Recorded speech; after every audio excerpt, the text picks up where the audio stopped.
Hey there, how's it going? Hope you're doing well. And today we're going to be checking out the Neural DSP Tone King Imperial Mark II amp sim. And I've had this for a little over a year now, and it has become my most used amp sim. So thought I'd share a little bit how I like to use it, what I really like about it, some things maybe I don't use as much. And then also there's one feature in here I don't see anyone else really talking about, and it's probably the one feature that is the main reason for it becoming my most used amp sim. So we're going to talk about that as well. And yeah, let's get started.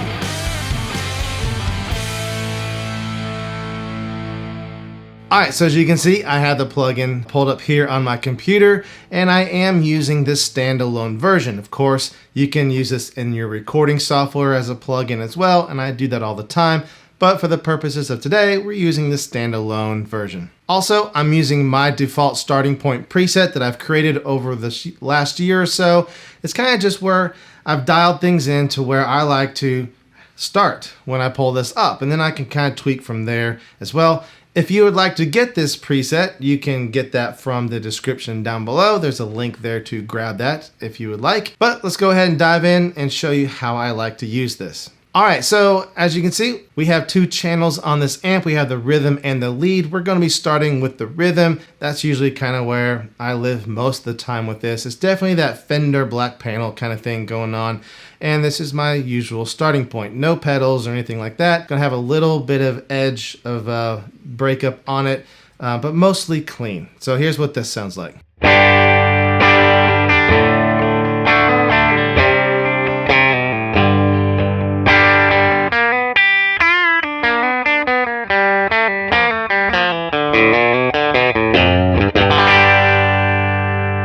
Of course, if we want more gain, we can get more gain, and I do that a lot. We just crank up that volume knob.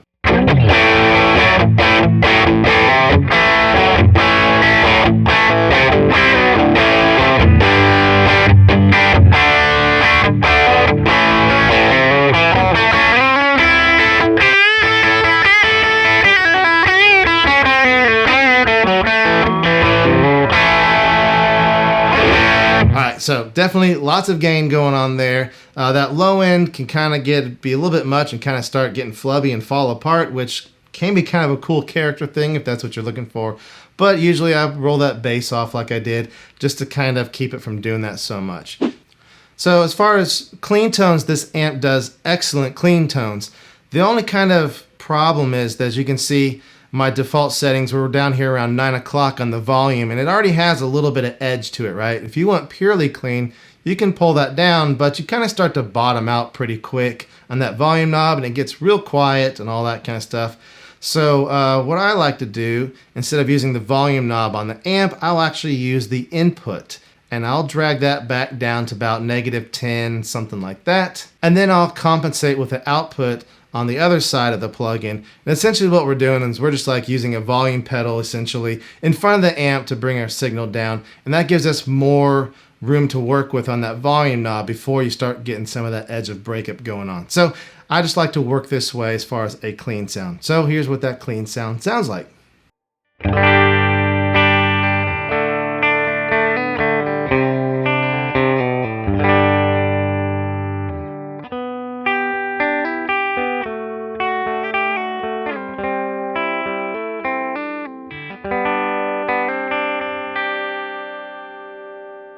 Alright, so the lead channel, as it would suggest, is kind of more of a lead thing. And the way I like to set it up is have that mid-bite knob kind of pushed around 9 o'clock.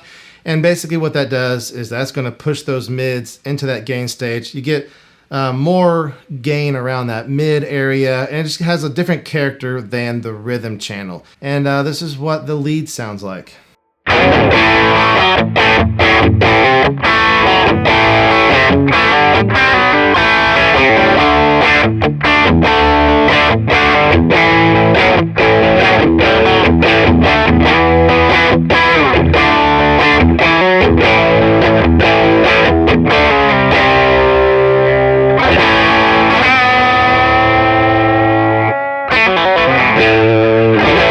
So So definitely some good rock and roll tones in there. Sounds great with the Les Paul. Now, if you want more of a mid scoop sound and less of that mid thing going, you can just dial that mid bite back and you're going to get that scoop sound, but also a little less gain unless you turn that volume up.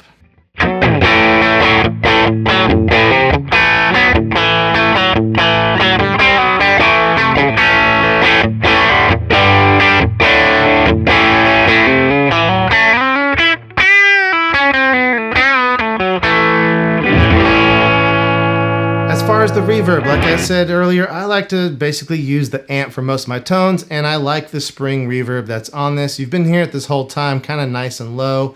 Just like to use it to kind of fill stuff out. But if you want to crank it up, you can definitely do that. And let's kind of check out what's on tap for the reverb.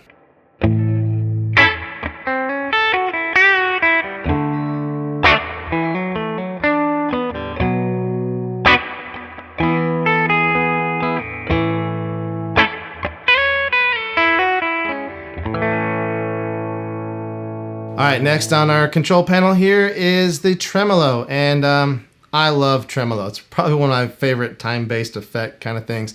And this is a really good vintage, smooth feeling tremolo. Definitely that sine wave thing going on here. And let's check out what that sounds like.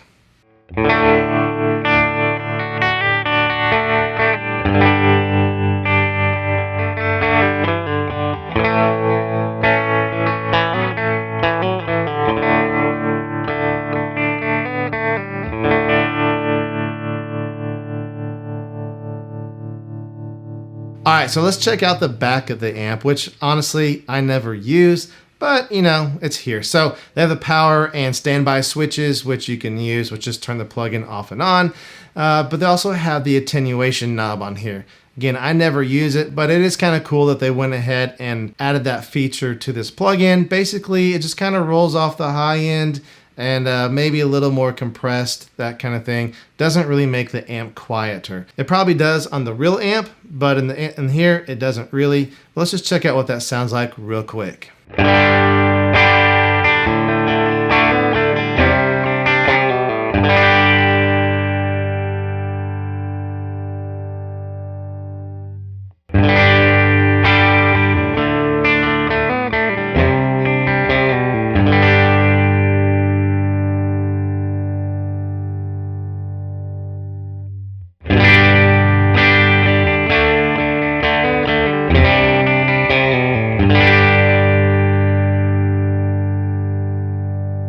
So you can definitely use that to do some tone shaping stuff if you want to, but like I said, I never touch it. All right, so the last and probably most important feature of the amp on the front panel that you can control is probably the color, right? So you can click the Imperial Mark II logo and cycle through all the different color options.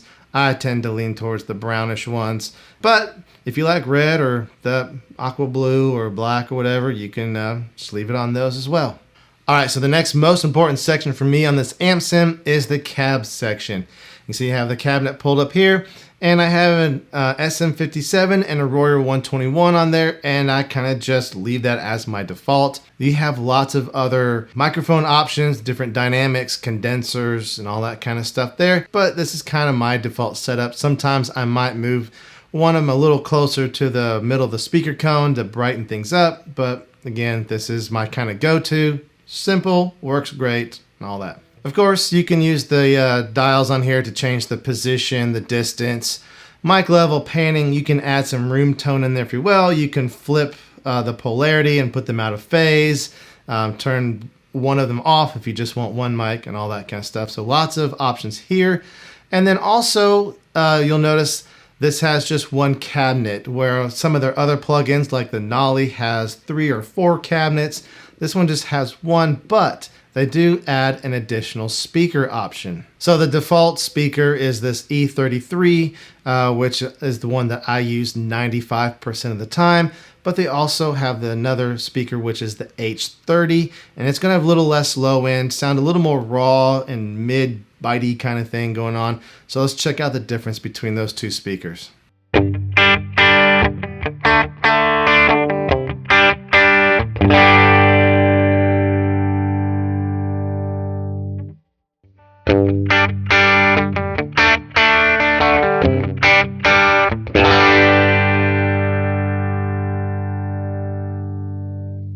So it's great to have those two different sounding speaker options. Of course, you can load in your own custom IRs if you want to, third party, all that kind of stuff. So if you want to run this through a 412 Marshall IR, you can, right?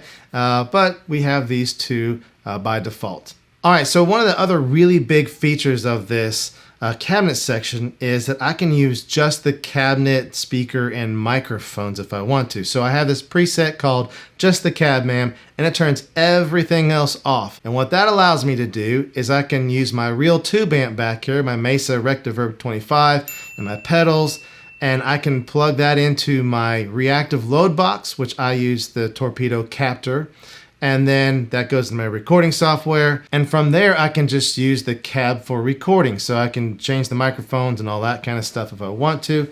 And that way I can use my real tube amp and I can record still silently with headphones or, just through the speakers. It allows me to have more microphone options that I have in my home studio. So it's just a really great solution. I do that with the Nolly plugin as well because it has multiple cabinets on there. And you can really get some great tones just by changing out your speakers and cabinets. All right, let's talk pedals. Now, I do use the pedals in this some, but not a whole lot. First up is the wah pedal, and I don't use this one.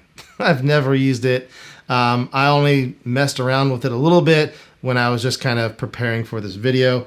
But if you want to use it, it has an auto wah feature on it, or you can plug up a MIDI foot controller if you have one of those, which I do not. But here's what the wah sounds like in auto wah.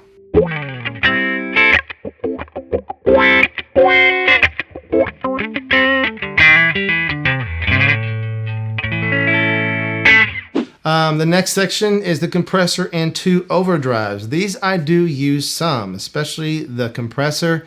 I used it for basically that really kind of super compressed sound, more so than just trying to smooth things out.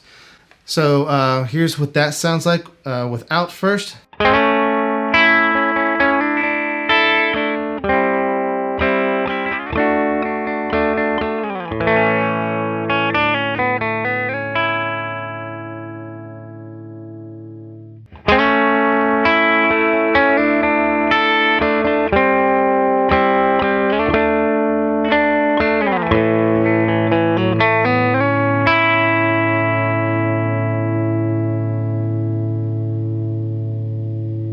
Alright, so you can really hear it kind of really squishing and compressing those. It's making things sound a bit louder. It definitely feels different to play, and you can hear it holding out those notes a lot longer. It's grabbing onto them and bringing those lower volumes up.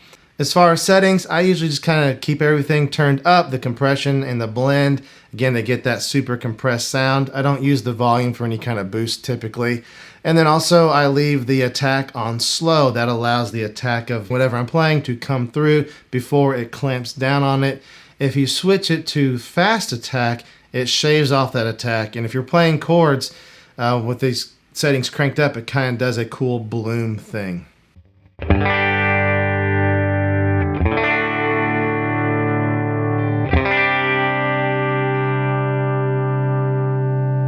And of course, you can dial the blend back and stuff to get it sounding more natural, but I usually like it for that compression effect.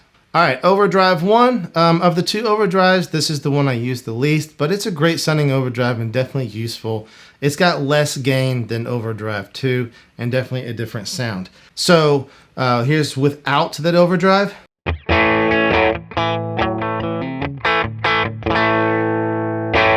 And here's with.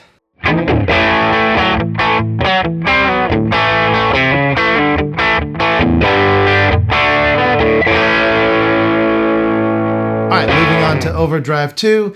Overdrive 2 definitely has more gain on tap, and it's definitely got a different mid thing going on, which I really like because I use it as a different character to the whole amp sound. It sounds great with Les Pauls, great for that southern rock kind of thing and all that. And so here's what that sounds like.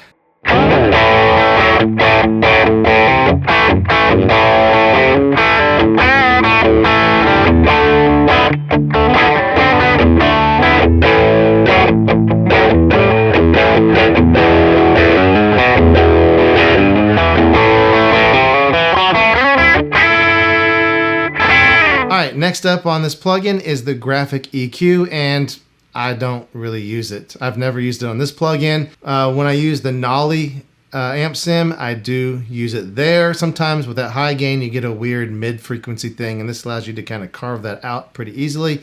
But on this plugin, I haven't used it, to be honest. Next up is the time-based effects. And I do use these some, especially the delay. But first up in the chain we have is the chorus, and personally, I never use the chorus. I don't really have a need for chorus, don't really like chorus. But if you like chorus, this actually is a great sounding chorus. So let's check that out real quick.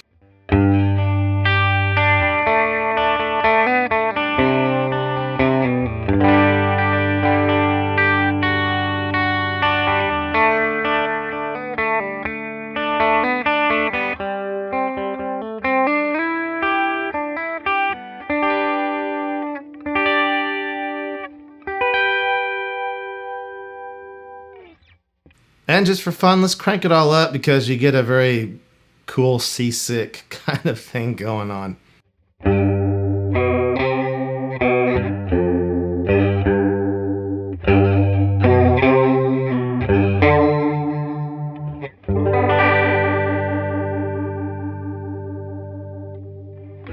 All right, next up in the chain is the delay, and I really like the sound of this delay.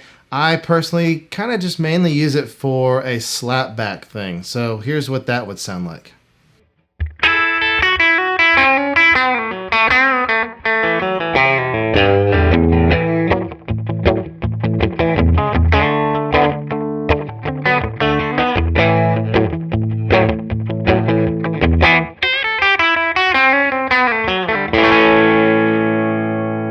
Now this is an analog style sounding delay, which I really like, as opposed to digital where it does exact repeats every single time. With this, the high end kind of rolls off and you hear each regeneration kind of falling apart a little bit more. So if we make our delays longer, you'll be able to hear that.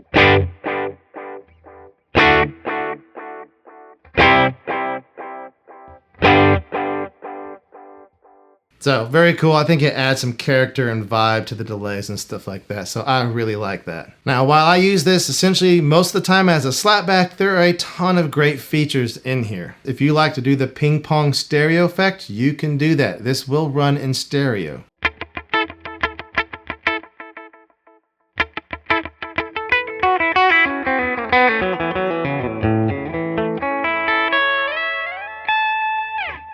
Other features here is you can have it sync to your project. If you're in your recording software, it'll automatically sync to that, or it'll sync to the tempo within the standalone like we have here. And you can do tap tempo. When you do that, you can set your delay times by quarter notes, half notes, eighth notes, dotted eighths, sixteenths, whatever. Or you can switch it and you can just dial in the exact milliseconds you want. So great options there. And of course we have the EQ, we can roll off low end or high end. Yeah, just lots of great features on here. All right, next up is the reverb, and this is a great sounding reverb. Like I said, I typically use the spring reverb on the amp, but when I want something different, I'll go to this. And I like to roll the high end off and kind of keep it moody and kind of dark. Just so it gives a different flavor and character to it.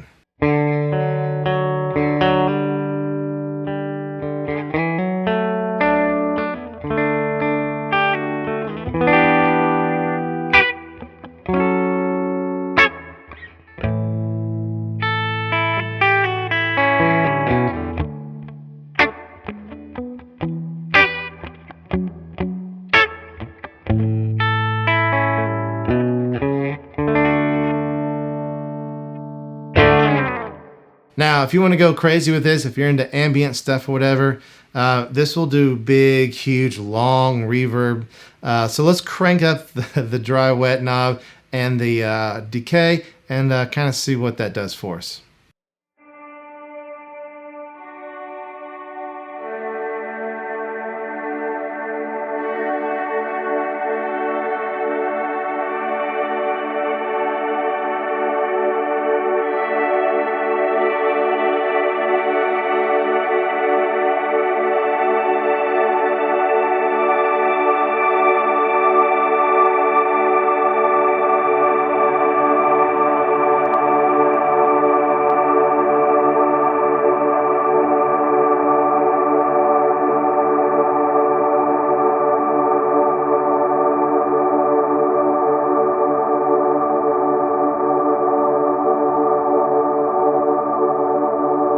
right, and that will go on and on and on, right? I never really use that for any songs or anything, but it's just kind of fun to play with and see how things kind of change over time. So if you're into that ambient kind of stuff, that might be a cool option for you. All right, next up is the settings. This is used for, especially for the standalone. You can set your inputs, your audio interface, all that jazz. Next one is MIDI mappings, and I never use this because I don't have any MIDI things, pedals or anything to map to it. But if you're wanting to tap tempo, delay, turn pedals off and on, all that kind of stuff, use the wah pedal, this is where you would set that up. Tuner, this has a great tuner. It's very responsive, very accurate, it's very easy to use. I don't use it much at all personally because I'm usually plugged into my pedal board tuner and I just use that. But if you're on the road and you just want to plug in and have everything kind of in one spot and not worry about having a tuner, it has one, and it's a great thing to have in here. Next up is that one feature I mentioned at the beginning of this video that I don't hear people talking about, and it is a fantastic feature that I use a lot, and that is the metronome. So the metronome is great for practicing. So I've been working on my triads, my caged stuff, arpeggios and all that kind of stuff, and I've really used this in the last year to do that. It's nice because it's all just kind of contained here in one software. I don't have to worry about setting up Easy Drummer loops or anything like that. It's all right here. All right, you can see we have different time signatures here we can use. I usually use 2/4, 3/4, 4/4, and 6/8. But if you're into like math jazz and you want to do 13/4, you can. There's different subdivisions of 7/8, 5/8, all that kind of stuff. And as far as sounds, you can see we have our normal annoying bleeps, cowbells, whatever, that kind of stuff. But we have drum kits in here as well. And so I really like to use those because they're a lot less annoying, but kind of still do the job. So a lot of times what I'll do is I'll start off with a soft kit, and if I'm working on maybe arpeggios, I'll set it nice and low, and then as I get really comfortable with that, then I'll just keep cranking up the tempo a little bit till I get faster and faster.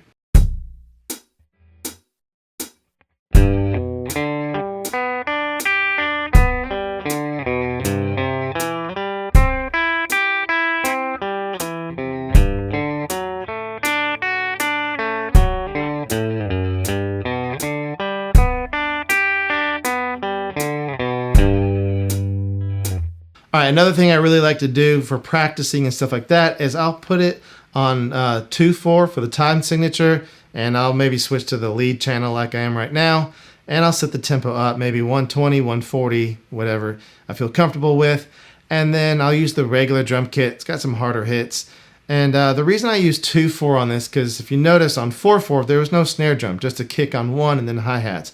I'm not sure why that is. I wish there was a snare on the 2 and the 4 for whatever reason. They don't have that. On 6/8 and 7/8 and stuff like that, they do have a snare drum hitting at the appropriate place. So anyways, I'll go 2/4 and I'll just put the kick drum on 2 and 4 and work through different chord progressions, different places on the fretboard and all that kind of stuff. Kind of make it more of a song. A lot of times I'll use backing tracks on YouTube, but then I'm kind of locked into what they do. This allows me a little more freeform, a little more experimenting, and kind of just, really absorbing and putting everything into my brain.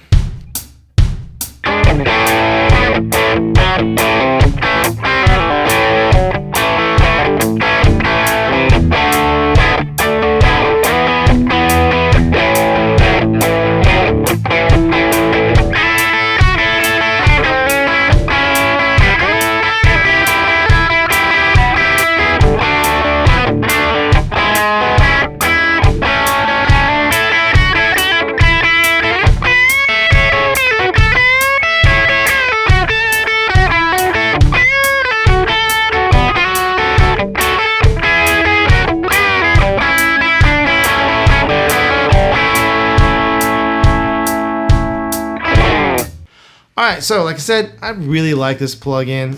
Lots of great tones, great sounds, great for country, great for rock, southern rock, all that. Not going to get high gain tones out of it so much, but if you're in that rock area to clean tones, definitely really good for that. Again, in the description down below, if you want to grab the presets for this, you can grab that down there. Also, if you found this helpful, give it a like and subscribe.